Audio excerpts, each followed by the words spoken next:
میں یہ اجلاس کشمیر کے بارے میں روز اول سے مجالس عاملہ و منتظمہ کی تجاویز اور اکابر جمعیت کے رخ اور مضبوط موقف کی روشنی میں اپنے اس دیرینہ اور واضح موقف کا اعادہ ضروری سمجھتا ہے کہ کشمیر وطن عزیز ہندوستان کا اٹوٹ حصہ ہے۔ تو دوبارہ کہوں، اپنے اس دیرینہ اور واضح موقف کا اعادہ ضروری سمجھتا ہے کہ کشمیر وطن عزیز ہندوستان کا اٹوٹ حصہ ہے اور کشمیر میں بسنے والے سبھی لوگ ہمارے ہم وطن ہندوستانی ہیں۔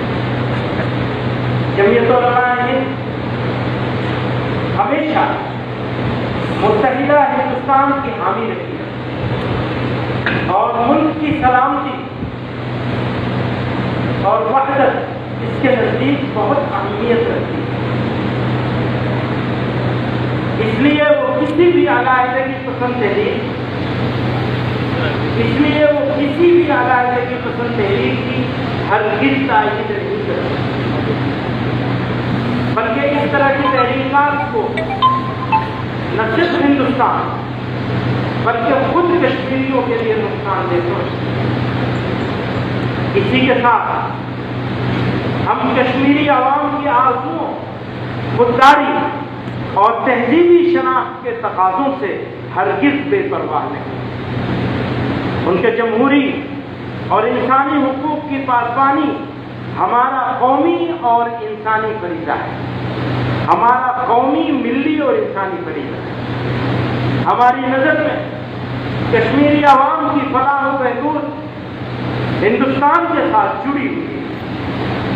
پڑوسی ملک اور دشمن طاقتیں کشمیر کو برباد کرنے کے در پہ ہیں۔ مظلوم اور مقہور کشمیری عوام دو چکیوں کے پاٹ کے درمیان بری طرح پس رہے ہیں۔ دشمن نے ہندوستان کے خلاف کشمیر کو محاذ بنا رکھا ہے، جو مظلوموں کی فریاد رسی میں سب سے بڑی رکاوٹ ہے۔ کشمیری عوام کی خیر خواہی اسی میں ہے کہ اس صورتحال کو تبدیل کیا جائے، جس کی وجہ سے صرف کشمیر ہی نہیں بلکہ پورے علاقے کا امن و امان خطرے میں ہے۔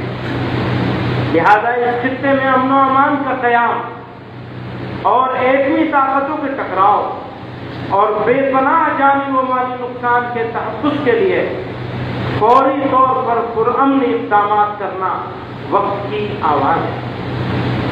نیز موجودہ حالات کے تناظر میں جمعیت علماء حکومت ہند سے اپیل کرتی ہے کہ انسانی حقوق کی پاسداری کرتے ہوئے کشمیری عوام کی جان و مال کی حفاظت میں کوئی دلیل نہیں اور کشمیریوں کے دل جیت کر حالات کو معمول پر لانے کے لیے دستور کے مطابق ہر ممکن اقدامات کریں۔